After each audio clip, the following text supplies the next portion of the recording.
Hi everyone, so in today's video I'll be trying out Dye & Press's new watercolor markers that they have brought to HSN.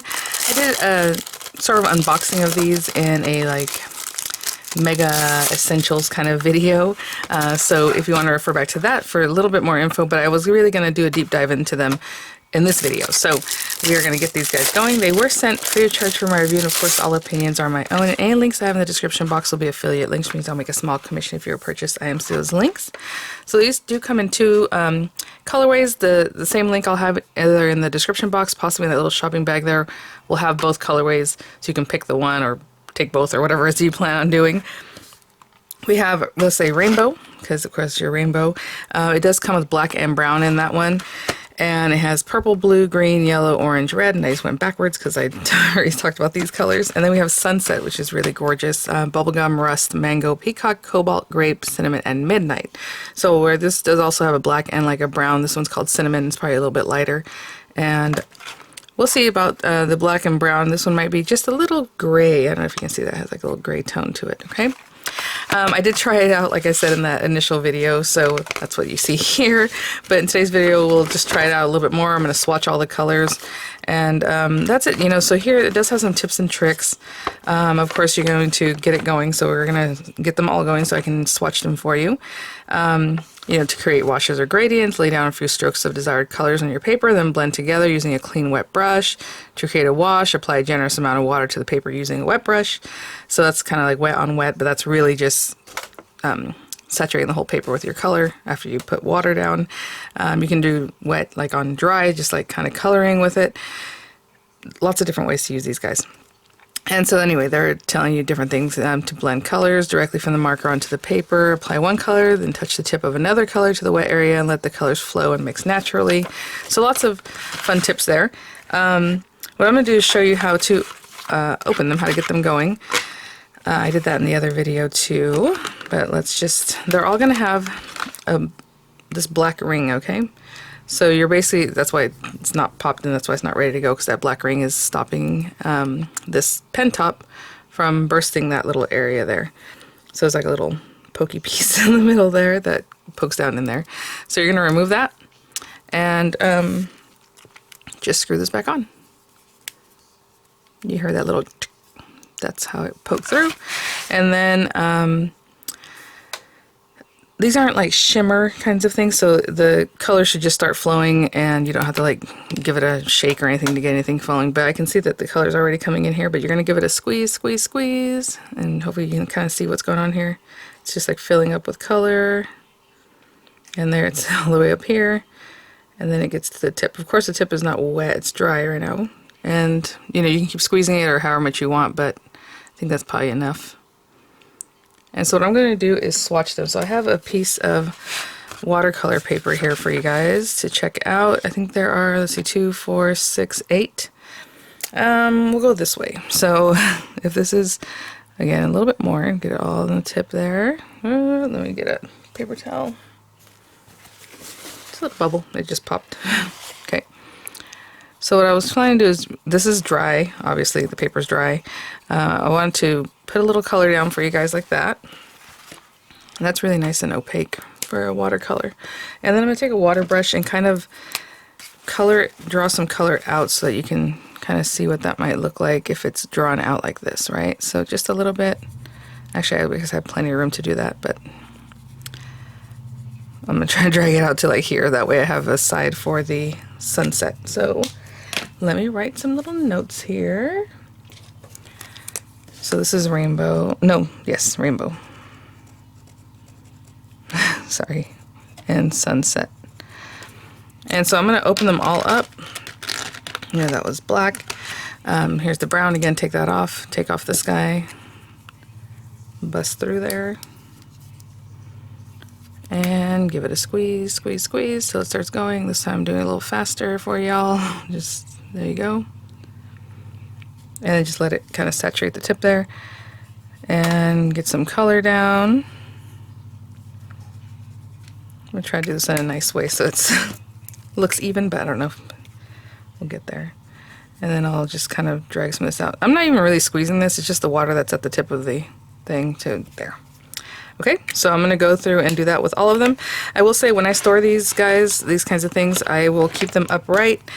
I don't think they're prone to leaking or anything like that. I just feel like it's better to keep them upright than just to keep them like this, and that's just, I don't know, what I would do with any pen, really. So, other than alcohol ink markers, I do like leaving those laying down, but, you know, it's up to you how you want to store them. But anyhow, I'm going to open this up and get those going.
Just one more to do that I already tried out in the initial unboxing video, so this one's ready to go.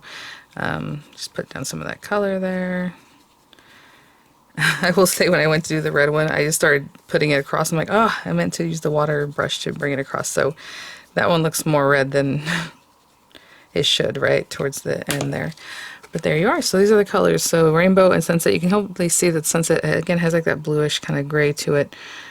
This one's more just gray, you know, from the black becoming gray. This one has a little different color in midnight here, and then the brown, and then this one, it has fun names. So let me turn that over so I can. Oh, it's right here, cinnamon. So brown and cinnamon, right? This is a rainbow set. This is a sunset set. We have red, and we have bubblegum, and then we have orange, and this one's called rust. And then we have yellow, and then this one over here is called mango, green, and peacock, blue, and cobalt, and then purple and grape. So hopefully you see the difference in the hues and colors on those. Really, really pretty. So let's just, you know, do some backgrounds, do some washes, and maybe, you know, try on an image. I don't know. I'll be right back. This mat, I know it's nice and well loved here. So again, with a wash, you can come in with like a, you know, watercolor brush with some water on. Obviously, there's a water brush with like a larger barrel, and you know, there's some color on that already from when I used it right now. So I probably should have cleaned that up. Just, you know, this is watercolor paper. This is the diamond press watercolor paper. You can just add water. You can add water by like really just getting it on there with a spray bottle. However you want to do that, and you can even let it run around a little bit. You know, and it depends what you want to do and how saturated you want this. And then, you know, a wash would be just getting color down. Let's go with something like this bubblegum. And I'm just kind of dropping it in there because I really wanted to like take it in and saturate. And you can be more fun with it like I just did. All I did was drop it and let it be. Or you can actually come in and kind of manipulate it, right? If you want a wash. So maybe something like that. We'll just wipe it away. And that time I was purposely just squeezing it so that the color would drop there. So that's bubblegum, and then maybe orange from the other set. And again, this is pretty wet. I'm just kind of dropping it in there. Just getting a good saturation of color. And then just kind of wash it through if you want it to look more like a typical wash, right? You can even get some of the colors mixed in there. I would wipe that off though. If you get any other color on here, just wipe it off. That's pretty well saturated. You can do fun things like drop salt on this, let it dry, and then rub the salt away. And I'm talking about like chunkier salt. Well, fine salt will do it too. It gives a fun effect, and it just like pulls color out. And so when you wipe it away, that color will be kind of not in that area. It looks crystallized. Very cool. You can also, if you want it lighter, you can definitely take a paper towel and just pick some color up, right? I kind of want to leave it the way it was, but you see how much color picks up. So watercolor is really fun. It's really forgiving. I can come in after this and add some more color, which, you know what, I will do that. Let me take a heat tool to dry this as much as I can, and I'll be right back. As I'm hitting this with the heat tool, I just, you can get pretty close. I'll let that dry, and then once it feels dry enough, I'll hit the back too, because the back obviously saturates too with water, and then I come back to the front just to keep it flat as I can. So I'll be right back. So again, pretty toasty dry. I don't know if you see they are very well pigmented. You can see by my hands that I've washed a couple times and it's still there. All right. So now I'm just going to take the black. You can do this with any of the colors really, and get this one going. Like, get it pretty well juicy there. And what we're going to want to do is flick this. So hopefully, I don't want to squeeze too much because I don't want to make the biggest splatters, but I'm just trying to get enough that this is very juicy here. There we go. And when you do this, you definitely will get it further out too, so just protect anything that's around there if you care about not splattering everything around here. There we go, just some little black dots, and again, they didn't like go everywhere because the paper's dry. You can add some speckling that way. It's really cute. Okay, and I think one more thing I want to do to this, just to show you how you can also use these possibly as a marker. I'm just going to take a little stamp from the Mega stamp set, and think about swirls and all these flourishes, all these kinds of things you have for backgrounds. Would be really fun to do this with. And I'm just going to pick a color that is darker than like this area. I think if I use rust, it'll be a darker orange than what's going on here. It's kind of a red orange. You can take something like that and just kind of add some texture that way. There's still plenty of paint on that actually, so I can just continue using it if I wanted, or just continue adding some here and there. Just a little touch, just adding texture. And then I suppose if you wanted to on that, you could even come back with your water brush and just kind of let it come out that way. So just something to think about. I mean, there's lots of ways to use these guys. So cool. Now I feel like I need to add some stars up here, so maybe I'll do that. But I will be right back. Okay. So yeah, I just added some little red stars up here just so that they would show up. And like I said, if you want to be more playful with it, you can come back with your water brush and just kind of mess with that too. So, I mean, there's just lots of ways to play with these things that kind of reconstitutes the little area there. So, okay. I will be right back. So I told you we might, go ahead and color an image. This is just heavyweight cardstock. It's nothing special. I'm going to show you how it would look maybe if you're playing with that kind of thing as opposed to watercolor paper, which obviously takes in the color a very nice and different way. I have this little image of Santa from the K-Cup double carrier add-on Christmas set, the Christmas coffee set. I am going to stamp with a hybrid ink. You can use something like VersaFine. You just want something that's not going to smear with water. And if you use a water-based dye ink, it's definitely going to reactivate. But if that's what you want, then, go for it. So I'm just going to put this guy on here, and if I don't stamp well, I'll turn this over and do it again. Just because I didn't use a stamp positioner. Oh, pretty good. Okay. So we're going to let that dry just for a little bit. It's not super important with the hybrid ink. You do want to let it dry completely for alcohol ink if you're going to go over that. But for now, I'm just going to let it dry for a second. We'll get some color on here. Something like this, like I said, will not take the color in the same way. It's pretty much once you lay it down, it's kind of there. So let's see. If I have this and I kind of come in here, I'm going to have a water brush ready because, again, you can't really pull it away. Now, that's if you decide that you need to blend it on here. See how it just takes it in and it just sucks in? Like it's, I don't know if I can even reactivate it with water, to be honest. Let's see. Not that much. It kind of starts peeling and pilling, right?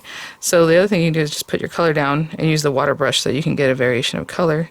So when you go put it down, you can kind of control that. So maybe a little darker in here and then just maybe a little darker around his ear, and then just kind of wash it away.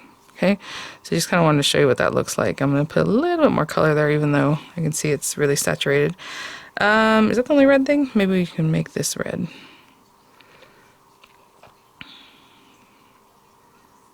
So again, you're not going to have that playtime. He probably wears black gloves, huh? So even at that, I didn't even need that much of this color, right? So there's our red. And if we're going to do black, I'll use just put a little bit down. I don't need that much. And pick that up. And I always start wherever I think the shadow is and then color out from there, because that way it looks like you did some shading and you didn't really do much of anything. You know, this lid might be white, but maybe I'll put a little gray on it so it looks like it's painted. And maybe same thing for the cup. Maybe the cup is white, or maybe it's, you know, some other color, I don't know. But I'll just do a little something like this, just so it has a little something. Okay, and then, you know, hair, I like that to also be kind of gray, so the shadow on it. So for his little beard, maybe we add a little something here, maybe a little something there, maybe a little bit less. Give him like a little mustache there. So hopefully you can see what I'm trying to do, just to show you a little bit of how you might want to add some color. Obviously this one has like this interesting design, but I'm just putting the shadow and things where I think it might be. You can definitely use a blue for this, but since I went with the gray and the beard, I just would use that all over, and maybe a little something in here. And let's give him some little like jelliness here.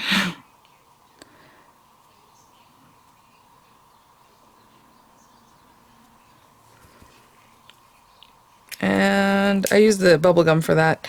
I can definitely use something like cinnamon if I really want like a tan look, and just really water that down.